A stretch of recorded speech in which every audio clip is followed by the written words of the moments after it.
এটা কেউ করতে পারবো না, শুধু এক দরজা। আমরা জানি যে একটা মসজিদ যদি নিজে নিজে তৈরি হয় সেটাকে কি বলে? গায়েবী, অদৃশ্য, অলৌকিক। কিন্তু আমার পেছনে যেই মসজিদটি দেখতে পাচ্ছেন এটার নাম হচ্ছে গায়েবী মসজিদ। ধারণা করা হচ্ছে বা এলাকার এই উপজেলার সব মানুষের মধ্যে একটা ধারণা রয়েছে এই মসজিদটি নিজে নিজে তৈরি হয়েছে, অর্থাৎ গায়েবী মসজিদ বলে এটাকে চিনে। এটার ভিতরের যে আর্কিটেকচারটা রয়েছে প্রাচীন আর্কিটেকচার, অর্থাৎ এই এলাকার কোনো মানুষ বলতে পারে না এই মসজিদটার সৃষ্টিকাল কখন, কবে, কিভাবে তৈরি হয়েছে, যেটাকে ঘিরে ব্যাপক ম্যাস্টেরিয়াস কিউরিওসিটি রয়েছে মানুষের মধ্যে। আমি ভিতরে ঢুকে প্রবেশ করে দেখাবো, যদিও মূল কাঠামো ভেঙে তারা নতুন করে মসজিদ তৈরি করেছে, কিন্তু সে প্রাচীন সময়ের যে মসজিদ এখনো ভিতরে রয়েছে সে বিষয়টা আমি আপনাদেরকে ভিতরে ঢুকে দেখানোর চেষ্টা করছি। আর রাইট নাও আমি রয়েছি কচুয়া উপজেলার আটমোর গ্রামে। Okay, let's see and stay tuned. আমি কিন্তু মসজিদের ভিতরে প্রবেশ করেছি। আপনারা যেটা দেখতে পাচ্ছেন এটার ভিতরে কিন্তু একটু মিস্টিরিয়াস টাইপের, মানে একটু রহস্যজনক ভাব একটা রয়েছে মসজিদের ভিতরে। আপনারা চারপাশে দেখতে পাচ্ছেন মসজিদের ভিতরে মসজিদ, এমন একটা বিষয় মনে হচ্ছে।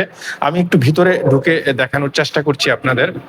আসলে এই মসজিদটা হচ্ছে যে গায়েবী মসজিদ, বা যখন সেই প্রাচীন সময় হয়েছিল আপনারা কেউ জানেন না মসজিদ কিভাবে হয়েছে। হ্যাঁ, যে কারণে ওনারা আগের সেই মসজিদটা রেখে দিয়ে নতুন করে একটু বড় করেছে, বাট আগের মসজিদ ঠিকই রয়েছে। আমি একটু ভিতরে ঢুকে একটু দেখানোর চেষ্টা করছি। আসলে এখানে এসে মনে হলো যে এখানে একটা মিস্টিরিয়াস জড়িয়ে আছে। এই যে এই জায়গাটা হচ্ছে যে আগের সেই প্রাচীন সময়ের মসজিদ না? এই মসজিদ কিভাবে তৈরি হয়েছিল ঠিক এই জায়গাটা, তাই না?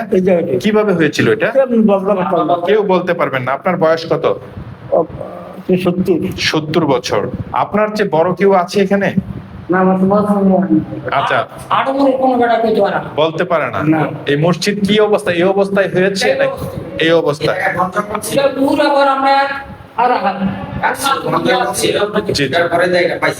আচ্ছা, আপনারা, আমি যেখানে রয়েছি এখানে মসজিদের ভিতরে মসজিদ, এইখানে একটা যে প্রাচীন সময়ে আমরা দেখতাম ভিতরে মানে একটু মিস্টিরিয়াস টাইপের, রহস্যজনক। এইখানে ঢুকে আমার এমনটাই মনে হচ্ছে যে আপনাদেরকে দেখানোর চেষ্টা করছি। ওনার বয়স 70+। উনি ইয়াং এই যুগের, বাট উনি 70, কিন্তু আপনি বলতে পারছেন না যে মসজিদ কিভাবে হয়েছে। This is the fact. Yes, আমি একটু সামনে যাচ্ছি, সামনে। ইয়েস, এই যে এটা হচ্ছে যে নতুন অবকাঠামো, নতুন করে বানিয়েছে তারা। বাট মসজিদের ভিতরে মসজিদ, ওই যে যেই জায়গাটা, ওই জায়গাটা হচ্ছে সে প্রাচীন সময়ের গায়েবী মসজিদ।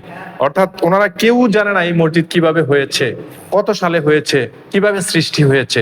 কিন্তু পুরো উপজেলায় জুড়ে, আর প্রথমে বলেছিলাম রাইট নাও আমি রয়েছি চাঁদপুর জেলার কচুয়া উপজেলার আটমোর গ্রামে। এই পুরো উপজেলায় জানে এই আটমোর গ্রামের এই মসজিদটি গায়েবী মসজিদ। গায়েবী দ্যাটস মিন হচ্ছে যে অদৃশ্য, অলৌকিক কিংবা গোপন। এটা কিভাবে হয়েছে কেউ জানে না। আসলে এটা আপনাদের কাছে কি মনে হয়েছে অবশ্যই কমেন্ট করে জানাবেন।